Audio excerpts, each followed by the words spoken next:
2h03. Vamos continuar a conversa aqui com Dimas Sandas, candidato ao Senado pelo Agir. Tem aqui a pergunta do Carlos Menezes, do bairro Floresta. Gostaria de saber o que o Dimas pensa a respeito da atual geração de adultos encarcerados ou envolvidos no mundo da criminalidade. Também os que são jovens do passado recente, né? Justamente no período em que o PT, no qual ele fez parte, governou o estado do Acre. O Carlos Menezes está te perguntando. Eu vou lembrar aqui, ele falou a respeito de população encarcerada. O Brasil, Dimas, é o terceiro país do mundo que mais prende. Primeiro, paradoxalmente, os Estados Unidos. Segundo, a China. Terceiro, o Brasil. E no Brasil, nós do Acre somos proporcionalmente um dos que mais prende. E aí? A questão da capacidade de prender, me parece que o Acre tem de sobra. Então, qual que é o problema? O problema é parar de gerar o bandido, entendeu? Certo. Você vai no bairro uma hora dessa, pega um carro e vai andar ali num Taquari, num Defesa Civil, num Caladinho. Tu vai ver lá a presença do Estado. Onde? Política para a juventude. Tem emprego sendo gerado aqui no Acre? Tem uma estratégia de geração de emprego? A gente sabe que a política de emprego é uma das coisas que mais influencia em colocar o jovem num percurso formativo positivo. Não tem, né? Escolas cada vez mais sucateadas com a educação que não atrai ninguém, a molecada deixando a escola para estar na rua. Esporte tem aí no teu bairro? Não tem, né? O que mais? Cultura tem aí no teu bairro? Não tem. Então tudo aquilo que é importante para que os nossos jovens estejam se desenvolvendo de forma sadia, num percurso formativo interessante, que contribua para a vida dele, da família dele e da sociedade, o governo não está fazendo o básico. Os centros da juventude, um dia desse eu estava fazendo um vídeo, o centro da juventude dentro do mato, abandonado, as piscinas, os espaços, os campos de futebol, nada. Então, assim, quando o Estado é ausente na vida das pessoas, principalmente nas comunidades mais carentes, é a criminalidade que toma conta. E eu tenho dito em todo canto que eu vou, o que a gente tem que fazer aqui é diminuir a quantidade de mão de obra barata. Porque é isso que as facções estão encontrando aqui no Acre hoje. Por negligência do Estado. Nossos governos, os governos que eu fiz parte, eu cuidava de uma área. Eu não era governador, eu não era senador, eu era um técnico que cuidava das medidas socioeducativas. Meu trabalho era cuidar dos jovens que já tinham já tinham entrado em conflito com a lei. Eu tinha que fazer aquilo, eu não tinha como influenciar em outras áreas também. Até tentei, mas não consegui, tanto que saí do partido, fui para outros cantos, porque eu queria implementar outras políticas e muita gente não queria. Justamente porque eu vim da periferia, eu morei no Taquari, eu morei na Bahia, eu morei no Tancredo Neves a minha vida quase toda, eu sei o que um jovem da periferia, que não tem as oportunidades que eu falei, sofre, o quanto que ele é assediado. As perspectivas que ele não tem, né? Você quase sabe. Nenhuma. Então, enquanto a gente não fizer um trabalho sério, e aí nós temos várias propostas no nosso plano de governo, uma delas, meta, 150 mil, abrir 150 mil vagas em cursos profissionalizantes em 4 anos. Nós sabemos como fazer. Através do IDM, do Instituto Moacir, das instituições parceiras, eu vou colocar emendas e nós vamos abrir educação profissional, presencial, online e semipresencial. Vamos criar a Universidade Digital, que é um outro grande projeto que está no nosso plano de metas. Universidade Digital para universalizar acesso ao ensino superior. Hoje, no Acre, de cada 10 jovens, 4 nem trabalham e nem estudam. Os que não estudam, muitas vezes não conseguiram acessar o FAC e não tem dinheiro para pagar uma Uninorte ou uma FIB, que custa quase R$1.000 por mês. Fica fora da escola, fora do trabalho. Vai para onde? Muitas vezes, criminalidade. Você minimiza a questão da fronteira? A nossa questão geográfica de estar ao lado dos 2 principais produtores de cocaína, isso para você não explica tudo? Ou não explica muito? Não explica tudo, então, porque eu estava até falando contigo aqui agora há pouco, os Estados Unidos, que são a maior potência bélica do mundo, né, que constrói até muros em torno do seu país, do seu território, não consegue controlar a questão das drogas. Países como a Colômbia fizeram o quê? Ensinaram os jovens a dizer não. Né, porque eles são, ainda com apoio norte-americano. Com apoio norte-americano. Então o que a gente tem que fazer com as nossas crianças, nossos jovens também? É dar oportunidades, é colocar o jovem para fazer teatro, para fazer música, para fazer educação profissional, para estar na escola, na educação formal, numa escola mais moderna, mais dinâmica, mais criativa, mais atrativa. Nós temos um projeto no nosso plano de governo que chama Agentes da Paz. Nós queremos criar um programa para trabalhar a questão da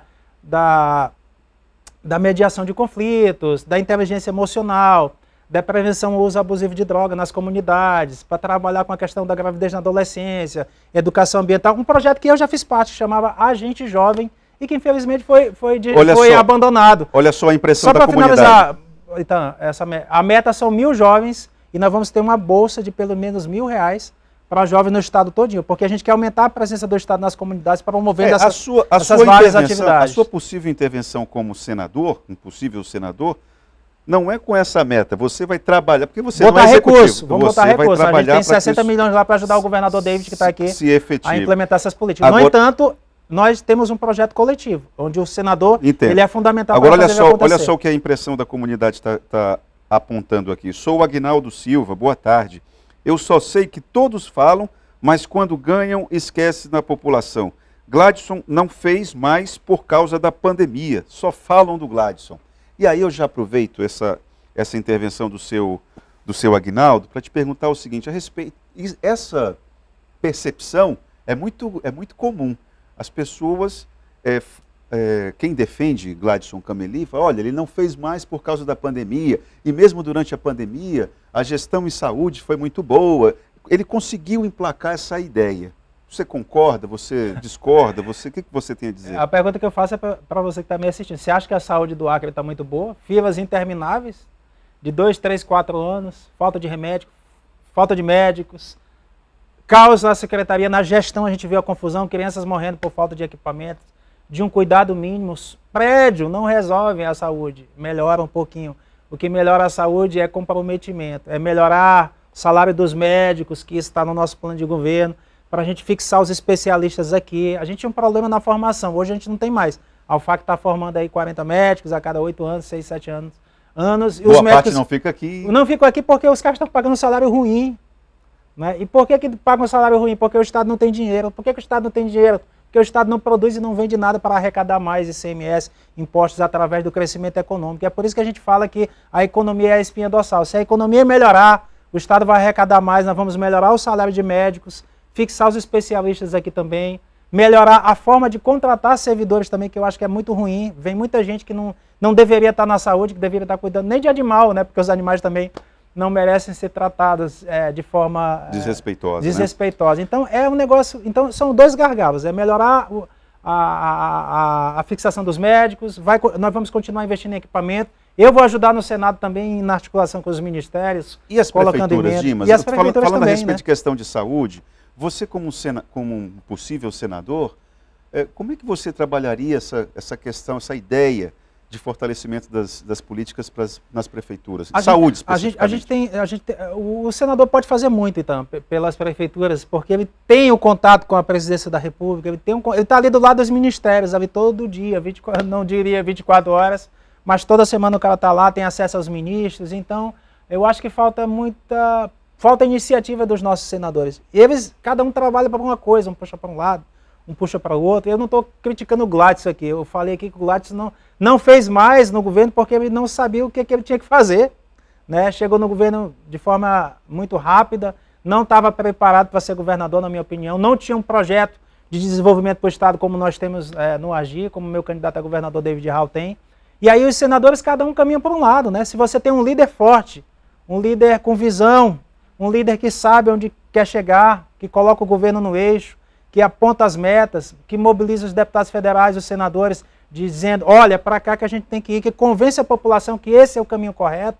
É isso que nós estamos fazendo. Aí o governo funciona, porque a pandemia estava, né, mas o governo poderia ter aproveitado esse tempo para fazer os projetos, para elaborar, para poder utilizar as emendas. Muitas emendas de deputados federais, de senadores voltaram, porque não tinha projeto. No nosso governo, todos os nossos técnicos terão que minimamente ter um curso de técnico na área de gestão de projeto, porque a falta de capacidade técnica faz isso acontecer. Recurso voltar por falta de projeto, gente. Milhares de reais voltando. Isso é um absurdo, a gente precisa acabar com isso, dá para melhorar e muito. Tem um telespectador aqui, ainda ele está voltando ao assunto da questão da produção. O atual presidente, o José Antônio do Ramal do Ouro, ele está lembrando que o presidente Bolsonaro, o governo federal, deixou o plano safra praticamente sem dinheiro. Houve uma decisão de praticamente enfraquecer, desestruturar a economia de base familiar. E aí, como você, como um possível senador, de que forma que poderia interferir nisso? É o erro de não conhecer a realidade da população brasileira, de não conhecer o Acre, o interior do Acre, os municípios, os ramais. Eu conheço o Ramal do Ouro, já fui até o final, inclusive, visitando produtores, ali na Estrada de Sena. Nós temos que retomar os investimentos na produção familiar. Ela é responsável por grande parte da nossa produção, principalmente a interna, né? Hoje o Acre exporta quase tudo, porque a nossa produção familiar não funciona. Não funciona porque... Exporta não, né? Importa. Importa, né? Desculpa. Importa quase tudo. Então, assim, não dá para a gente imaginar um estado com a nossa boa terra, com sol, com chuva, com gente trabalhadora nessa condição. O Estado está pecando muito em não fazer a sua parte. Falta organização, falta planejamento, falta decisão política, falta comprometimento. E um governador que mostra o caminho, como eu acabei de falar. Outro ponto que o projeto de vocês, se a memória não me falha da conversa que tive com o David Hall, que eu achei estranho, não é que é estranho, eu me surpreendi, foi em relação ao saneamento básico. Vocês também dialogam muito com a ideia da iniciativa privada atuar fortemente nesse segmento. Né? Não, a gente tem uma visão sobre saúde, tá? As pessoas ficam doentes e por quais motivos as pessoas ficam doentes, né? Então a nossa ideia enquanto governo é atacar as causas. Nós estamos falando de quê? De água ruim, falta de saneamento básico, no inverno é esgoto a céu aberto em muitos bairros dos nossos municípios, ou seja, ou talvez na maioria dos bairros, né? Uma má nutrição, as pessoas se alimentam mal, muita gente passa fome nesse Acre, é muita gente mesmo. As pessoas têm muitos hábitos ruins, né? Pessoas acima do peso, falta de atividade física, saúde mental cada vez pior pelo estresse do dia a dia. Então nós queremos trazer um pouco mais da cultura oriental, de cuidar do corpo, de fazer atividades mais saudáveis, de cuidar melhor da alimentação. E aí nós temos uma meta no nosso plano de governo, que é erradicar a fome no Acre, através de uma política específica de geração de alimentos, de distribuição vindo da agricultura familiar para as populações mais carentes. E já tem legislação sobre já isso? Já tem o PAA, tem um monte de coisa, está faltando o governo botar isso para funcionar.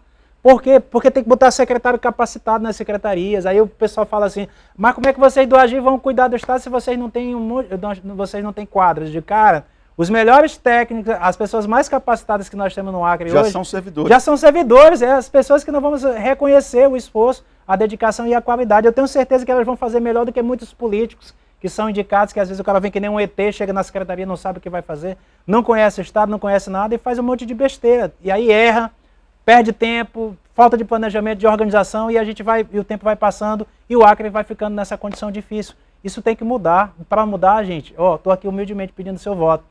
364 para senador, Dimas Sandas, 36 para governador e vote nos nossos deputados federais também, do 36 e os estaduais, porque senão a gente vai ficar dependendo daquela Assembleia viciada. E é isso, a gente precisa mudar. E é você que pode mudar isso através do voto. A decisão é sua. Ou muda ou deixa do jeito que está e continua sofrendo. A Assembleia é viciada em qual sentido?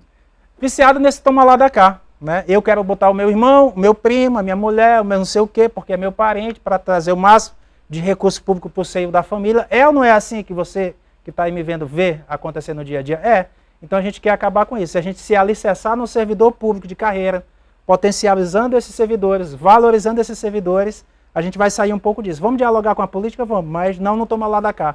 De uma outra forma, a nossa lógica é, se você quer nos ajudar a executar um projeto de Estado, dentro dessa perspectiva que a gente está falando, que não é um projeto acabado, então tem muita coisa que pode ser melhorada, que pode ser rediscutida, mas a gente sabe Dimas, para onde a gente quer ir. Você tem 1 minuto para as considerações finais. Você já estava quase no tom das considerações finais, mas agora chegou a hora. Pode pedir o seu voto aí. Pois é, gente, eu estou aqui humildemente, eu sou o Dimas, como eu já falei no começo. Eu preciso que você que está me assistindo agora faça alguma coisa diferente nessa eleição. Já chega, gente. Todo mundo está aí, já prometeu mundos e fundos, que nem os nossos telespectadores falaram aqui. Está na hora da gente colocar gente nova, com boas ideias, que tem currículo, que tem capacitação técnica, mas acima de tudo que tem um projeto. O nosso chama Acre 50 anos em 8. Nós queremos acelerar a nossa economia.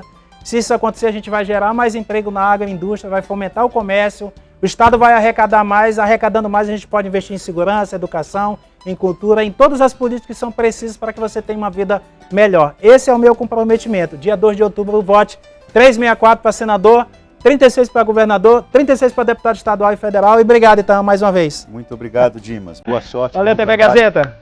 E vou lembrar que o terceiro bloco do programa é sempre um oferecimento da Verágua, a água mineral dos acreanos. Voltamos amanhã.